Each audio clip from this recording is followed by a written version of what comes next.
When you can't afford Hearts of Iron 4, the Paradox game? Yeah, your industrial zone, your capital, enemy capital, there's a river in between us, there's clearly a fortress somewhere, we have a couple different divisions, the blue, holy crap, the blue divisions versus the red divisions. It's almost like a stop motion animation. Begin mobilization. I'm glad that we get to see that they're going to begin mobilizing. Push them back behind the river. Oh, we got a huge 30,000 captured. There is an encirclement. Operation Flyover. Diversion attack. Main strike. So there's clearly some sort of air forces. There's an air force going on. Times 7. Oh, the defensive lines. So there's a siege up here, and I think in this fortress. Oh, this is specifically the battle of this fortress. So we're zooming in a little bit. The attack has negative 200 speed, heavy fortification, negative 40 attack. Would you like to issue the order? Screw it, as long as it's not in the winter, right? Looks like everything's kind of green, so I don't think we're dealing with a terrible winter, basically. Pushing them back. Oh, boom, he got a huge encirclement right here. But there it is. That's like 70,000 lost. How many men does each dot control? Are they divisions? Oh, they tried to pop out. They actually tried to pop out. Boom. That one's going to take a little bit longer. The reinforcements, red couldn't get in. This is literally World War II in the Eastern Front, isn't it? Okay, so we basically found what happened here. I see. That was a zoom in at exactly that area. Oh yeah, their whole southern flank has completely collapsed. They can almost encircle that. This is what the Germans and Soviets did for literally 4 years there. It started off with the blue side winning. Boom, capture the enemy capital. Occupied land. We have received a peace deal version 1. Except, I mean, yeah, you get to redraw. You get to take everything, right? Keep redrawing it. Loading. Wait, why is this game so epic? This is actually accept peace deal version 3. Damn, why was this so cool? And guess what? There actually is a game very similar to that previous concept being developed right now. The game is called War of Dots. It's not out yet, but I'm watching it very, very closely. It's literally like if Hearts of Iron 4 was, I don't know, a dot game? A country ball game? Country balls like Byzantium, Venice, and the Ottomans are being sold over at Makeshift.com currently if you're preparing for a different Paradox game, EU5, which is going to be released, I guess, in a couple days now. I'm pretty sure you can bring back all 3 of these empires in Hearts of Iron 4. I'm not 100%. But yeah, if you're interested in these country balls, head over to Makeshift.com. When you can't afford Hearts of Iron 4, but make something better accidentally, yeah, because unironically, this peace deal system is a lot better than Hearts of Iron 4. The channel that made this is called dumb.mapping. And here's another one he did called Red's Revenge, when you still can't afford Hearts of Iron 4. The rise of FFRU after the humiliating utter defeat of the Reds, forces during the First War. Public sentiment turns on their ruling government, which led the crushing defeat and occupation of many majority red regions. All of these factions lead a large-scale support for radical opposition groups, for most popular to which, oh, the front, this is the Unity Front.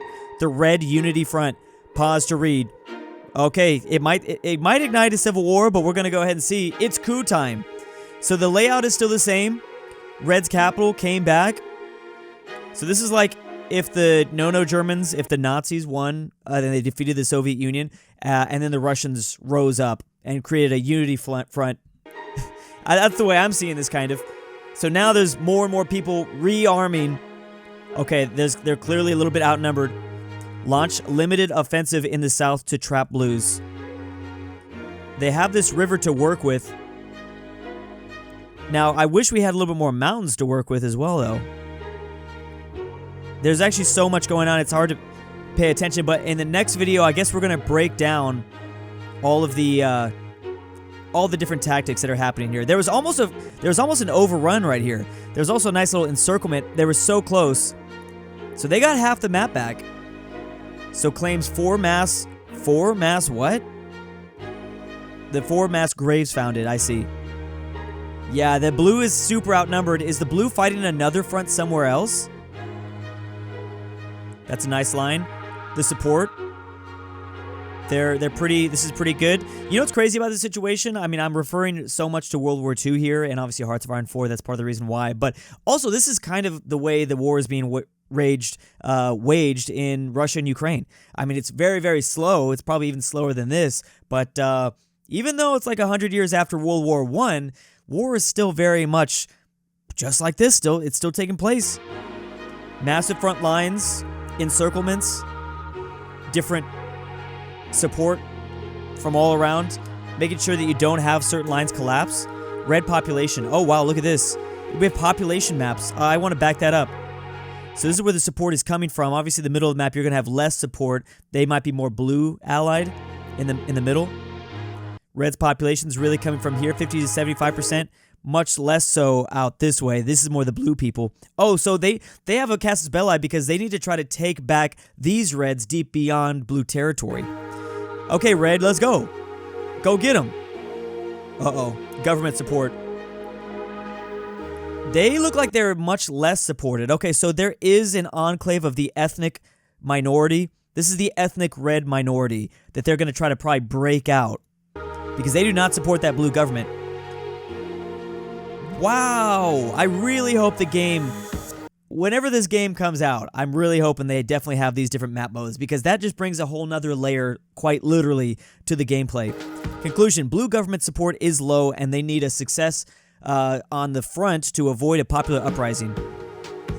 Yeah, they need to be very careful. Now remember, the blue has maybe a slight disadvantage because their capital is on the eastern side of this river, where red had a slight advantage, even though in the last video they lost, because their capital was on the east of the river too. But because the enemy forces were invading from the west, that kind of gave them a benefit. Blue might be in a bad spot if red gets close to that capital. Oh, they made a beeline in there. They made a straight beeline. Independent purple nation, but there are ethnic minorities of the red nation there. This is the oh, damn. There's literally a vassalization going on. Situation 2. Negotiation support. About what? Oh, they're going to make a pincer move. Oh, okay. Never mind. They got lucky. Manpower issue. New mobilization. Ignore. Okay, so they're bringing in more people from the front lines. I'm thinking of like the Siberian Reds, calling people from the far east to get to the front lines over here. They finally arrived. Capture a city. Oh, that's looking like that's a clean front line. Anti-war riot across the nation. This is so cool. Why is this so cool? Okay, make sure they don't want to do any fighting in that little, I guess this is a mountain. This is not necessarily a fortress. Where's Blue's infrastructure and all their all their war machinery and stuff like that? The factories, Operation Finale, Diversion Strike. Oh, they're gonna try to overrun these guys here and then make a move for the capital.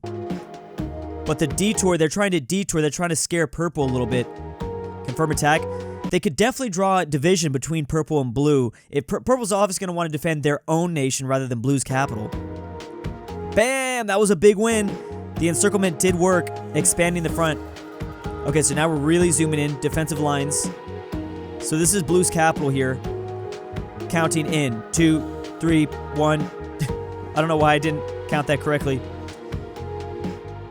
So this is a world where actually there is no Air Force. I'm pretty sure this is exclusively armies. I thought we had like Air Forces for a little bit. Clearly that's not the case. This is just one giant Eastern Front in World War II. They're pushing in. Have they entered the fortress? Oh, they're going to try to separate. The thing is, blue has an escape route with the river. They could easily use this river to just leave if they absolutely need to. Obviously, this is their capital. Blue, get the president out of there, bro. You're definitely going to want a bomb position. Yes. So there are aerial attacks. Interesting. And they reinforce that area because more than likely it's weakened now, so you can... The classic siege. This is literally just a classic medieval siege now. Now just wait for the city to starve and you're good to go. Boom. Some people escape through the valley. Enemy has surrendered. 20,000 captured almost. So boom, now you could easily capitulate purple. Enemies have capitulated. Or you give purple a separate peace deal. Which ones do you want? Red is literally taking... Wow, this is so cool. Yeah, get all your land back and then some. Take the mountain. Vassalize purple. Oh, they actually... Okay, so there's probably going to be a point system, so you can't just take all their land. Confirm treaty. Oh, yeah. Wins part 3. We need a part 3. Red, massive mobilization and recruitment. Blue, I don't care. Yeah, they're not going to respond to that at all. I hope you will never avoid Hearts of Iron 4 so I can keep watching these. These are really entertaining. It's going to be really funny if this game comes out and it's actually very successful, because a lot of it is going to be due to just the fact that they just killed it with this YouTube title. To call it When You Can't Afford HOI4, such a memey title, but also kind of using the traffic that Hearts of Iron 4 gets.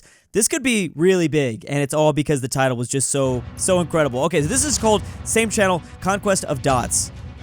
So it's the same concept, but not When You Can't Afford HOI4.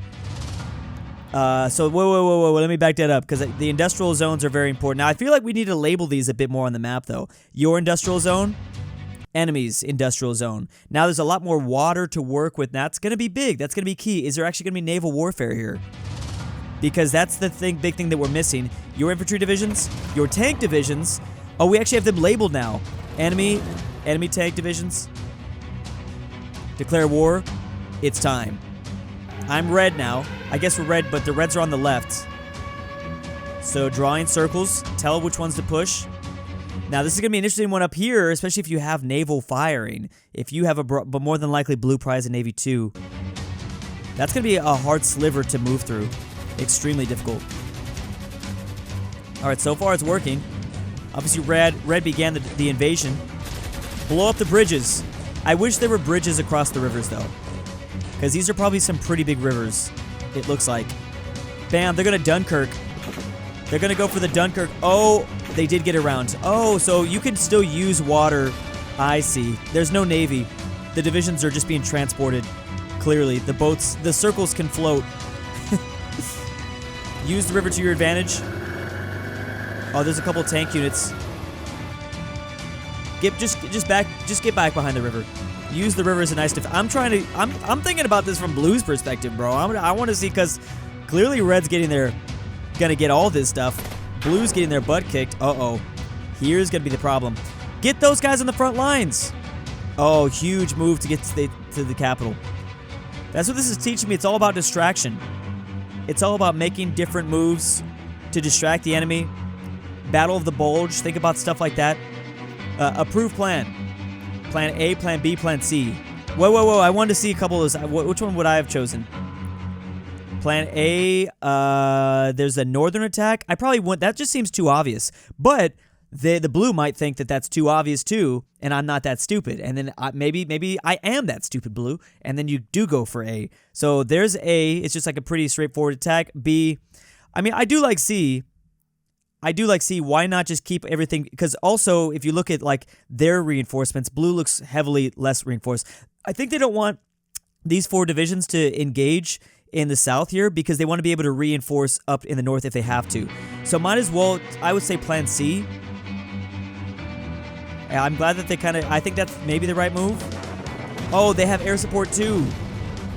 Boom, now they're really going to be able to bust through. So yeah, those 4 divisions did just move on south. But keep everyone else there. But all the logistics. Remember that war is all about logistics, and that's what this game is going to really teach. It's all about logistics, baby. Well, maybe. We probably need railroads, actually. I don't think it's going to teach that much about logistics and reinforcing the front lines. They didn't even get to the piece. They didn't even get to the capital. Yeah, it's too early. I was going to say it's too early. They're going to push in there. That is probably the best way, and then you can maybe start to get a little encirclement going on here.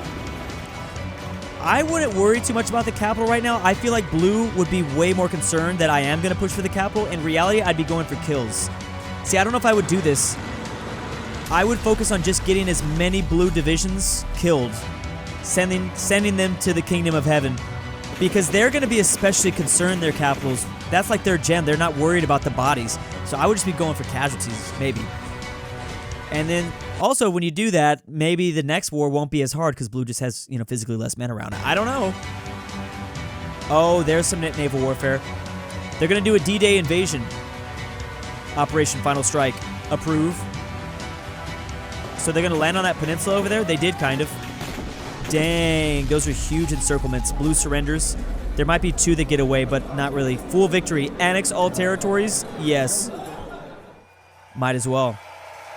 I like this map a lot, because I wanted to see 100% popularity, 15% militarism, and 50% expansionism. My grandfather was a red dot. He was in the Battle of Knockoff, Dunkirk, the First Advance, Plan C, and Operation Final Strike. He was also in many other battles. He went on to survive the war. The things he tells me about the war is bone-chilling. That'd be really funny to focus on just one division, and imagining you did have like a grandfather that fought in that division, to see where that one division went and did, and what part of operations he was a part of and all that stuff. Here's the play-by-play analysis of what we watched from the insider perspective. Basic rules. Battle value is the most important factor for deciding which side will win a battle. ABV, actual battle value, is the battle value of the units as they stand.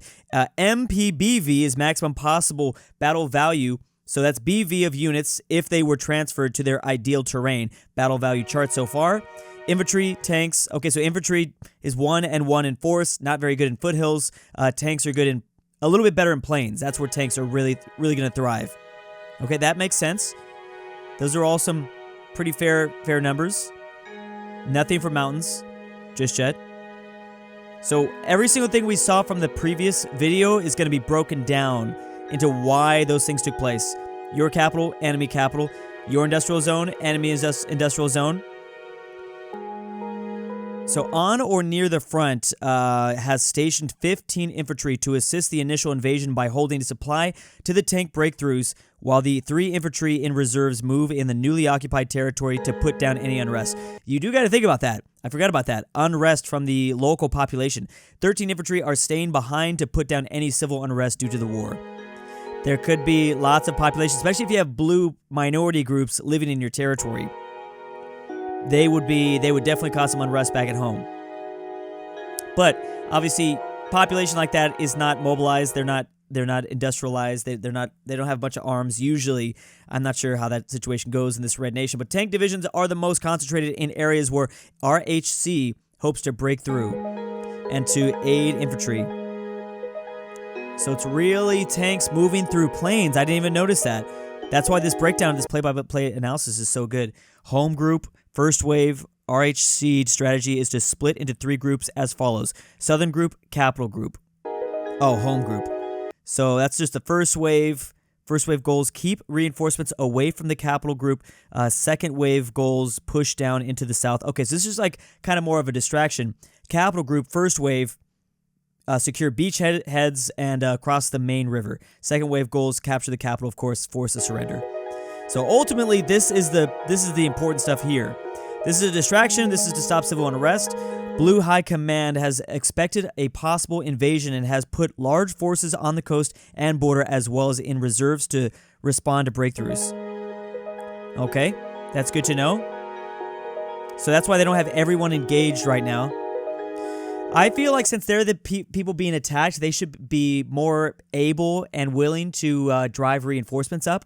Since they're the defending power here, and because they're constantly losing land, that should give them more war support if this was an actual game. You should be able to mobilize more of your population.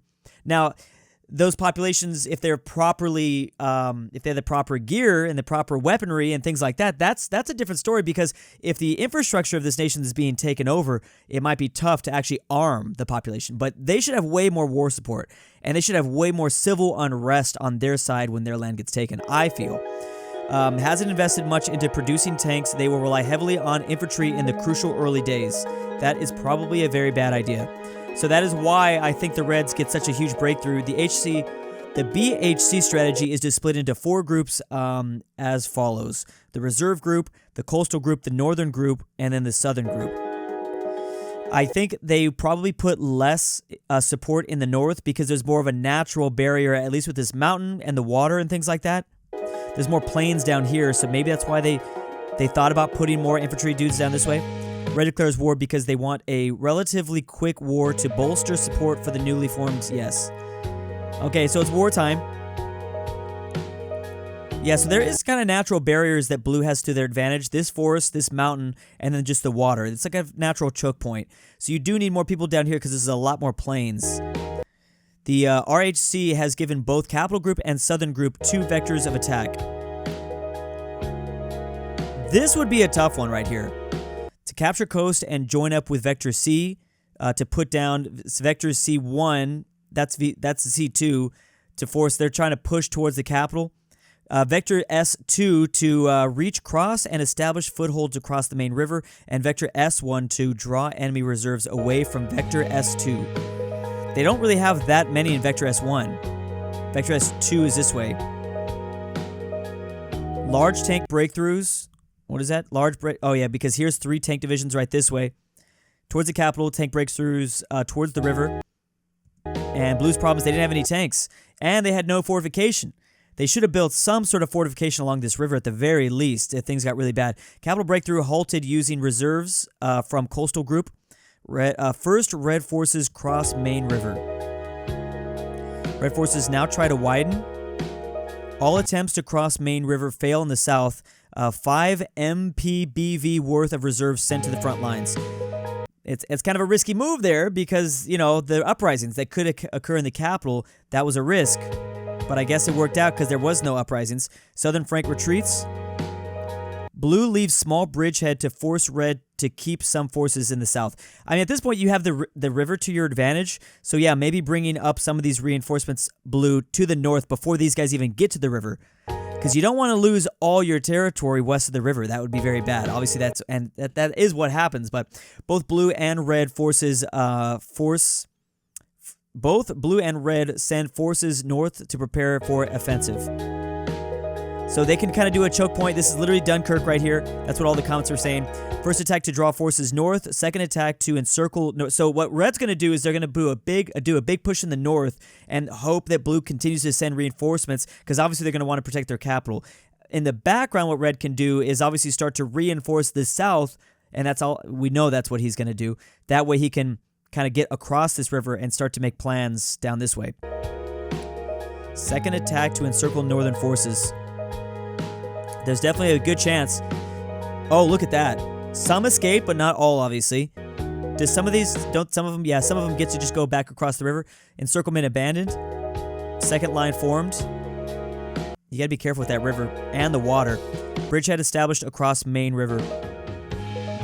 I wish the river, we could name the river. Red forced to abandon bridgehead to avoid encirclement. So this is kind of a concern right here, especially because, the expected one large wave of reserves will have to be broken up into multiple separate waves due to protests in the interior lasting longer than expected. Reserves are spread out across the Blue bridgehead. Blue just doesn't have enough people, but I feel like Blue should be recruiting a lot more now they've lost some land. But I wish we had the layers showing the different war support, because we saw in the previous videos that, like, typically the closer you are to the front line, you're probably going to have more of a mixture of your ethnic groups. It might be Blue territory, but there's definitely going to be maybe higher amounts of Reds in that region that are maybe less likely to support your Blue nation. Whereas, like, when they start to take this, like, integral part of the Blue territory, then that is for sure where, like, that ethnicity group should be way more willing to fight. If they have the means to, if they have the logistics to. Red gathers 12 MPBVs to push through the lightly defended. They have to fight through this forest, though, which that means that the tanks are going to have much less of an advantage. Oh, that's why the tanks are staying out of the forest. That's very smart. So there are these two tank groups here in the forest, but these guys are actually staying in the plains. Okay, so clearly this was actually very well thought through, if that wasn't very obvious by now. Obviously, I think we knew that was... but to see that not even pointed out and we saw it, it's like, okay, this was a well thought out video. Blue forces retreat and Red station. Red forces gather along the shores. There's a little encirclement. Do they kill any groups, though? So interesting that once Blue does have to retreat, they're able to free up a lot of positions so they can send guys north, send guys south. This might be the perfect time to maybe counterattack. Do a counteroffensive down here, because the Blue is somewhat outnumbering them. What is it? 1, 2, 3, 4, 5? Maybe not to 5. Maybe they're not actually. Bring this guy over.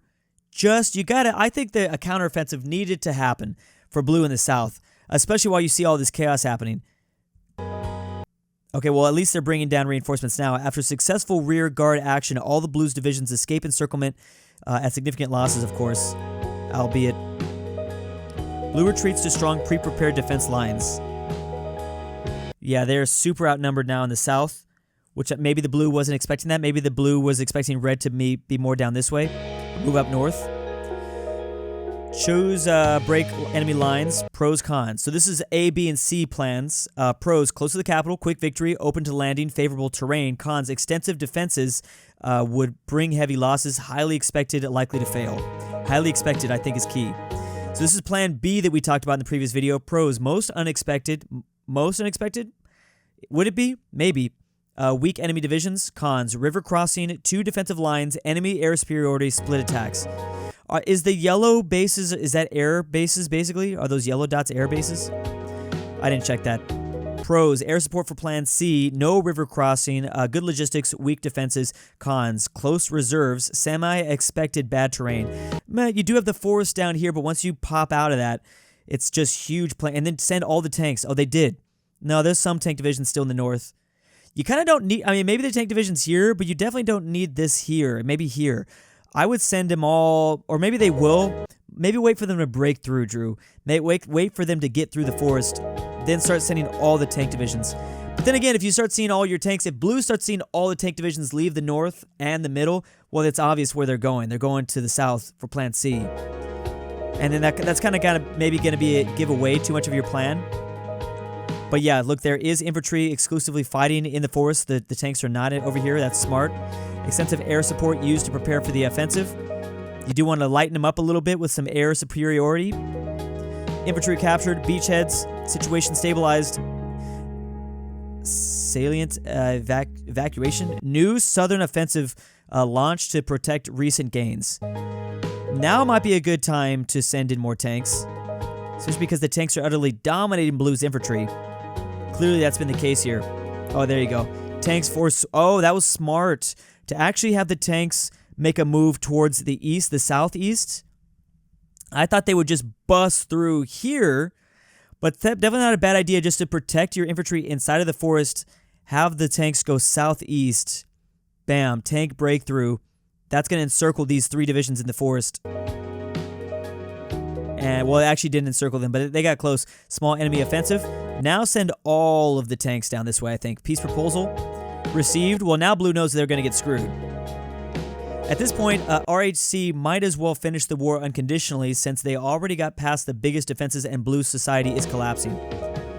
That makes sense. I mean, look at it. This is clearly, this is what Poland looks like. This is literally what Poland is, just like lots of plains and a river. And a couple rivers, that's it. No natural barriers, no defenses, no mountains. And you have all these tanks, and blue doesn't have any. War fatigue grows at home. Ooh. With large encirclement. With what? With large encirclement, the southern blue is forced to take divisions from the north to plug the gaps in the line. Oof. So now you can maybe do a crossing. Frontline stabilizes with red advantage. Wanting to end the war soon, RHC orders a direct armored assault on the capital. Yeah, 3 divisions. Oh, this is going to be utter. They're going to obliterate them. Blue line breakthrough. Yeah, they really did go straight for the capital, didn't they? They got to be careful with the reinforcements. Look, you take this blue division, cut them off, and then I don't know, get this guy off, get this guy out of there. Well, I guess they got to have to worry about like a beachhead, a D-Day invasion, because isn't that what happens? Yeah, look, there's almost an encirclement. The problem is we have to consider the tanks are going to be twice. I wish we talked about that. Obviously, in these dot games, a tank division is going to be way faster than an infantry division. So they could make huge moves like that and be able to run away if they needed to. Oh, they did get encircled. All 3 tank divisions involved in the attack are now encircled. So they got to bust them open. War is at its most unpopular since the opening days. So more tank divisions are here. They might be able to bust them out. RHC plans to relieve the encircled divisions. That, I mean, that's, yeah, there it is. At least a lot of them. Did they lose one? Enemy counterattack near capital. 3 new armies made in preparation for the general offensive. Landing army, river army, and then capital army to distract reserves away from the other areas. Yeah, this was a smart move to now do a naval invasion here. I would have definitely gone up this way. Still push. Operation Final Strike. The war support, though, Red's big problem would be, yeah, the protests back at home. So, boom, there's the D-Day invasions. They did land here, and then they landed over this way. Main landings go off. And now it's just like a complete encirclement almost at this point. Now it's just like push forward. Boom, there's 5 divisions encircled. Boom, what is that, 70,000 losers? I was going to say losers. Lost men. Annex all territories. Hell yeah. See, this is a really smart video. I really like how much thought was put into this. It's not just randomness, that's for sure. Again, this channel is called Dumb Mapping. He started a whole trend here on YouTube, all because he couldn't afford HOI4. Let's go. But if you can afford some other balls, head over to makeshift.com for Byzantium, Venice, or the Ottoman Empire to prepare for, I guess, either Hearts of Iron 4 or the big one, Europa Universalis 5. I'll be doing that over on my gaming channel very soon, actually in the coming days. So definitely subscribe to my gaming channel over there on DruuuWu. And if you want country balls where obviously these are some major characters in the EU5 landscape. EU4, EU5, even Hearts of Iron 4, because you can revive these empires. They're all big players. I think there's a lot of support for these old historical country balls that obviously do not exist anymore, but they will eventually be gone, sadly, so head over to makeshift.com. DruuuWu Labubu, Drew's AI girlfriend, LuxembourgLover, LoreTrack, William, Never Change Drew, unless you want to, Nolan, AlexandertheTerrible, NordTyrol, Miglu the Goat, KingBearHaze, Connor Pavlik, Fredrik Tibblin, and Tambre. To all my Patreon subscribers this month, thank you. If you want your name here, check the description down below.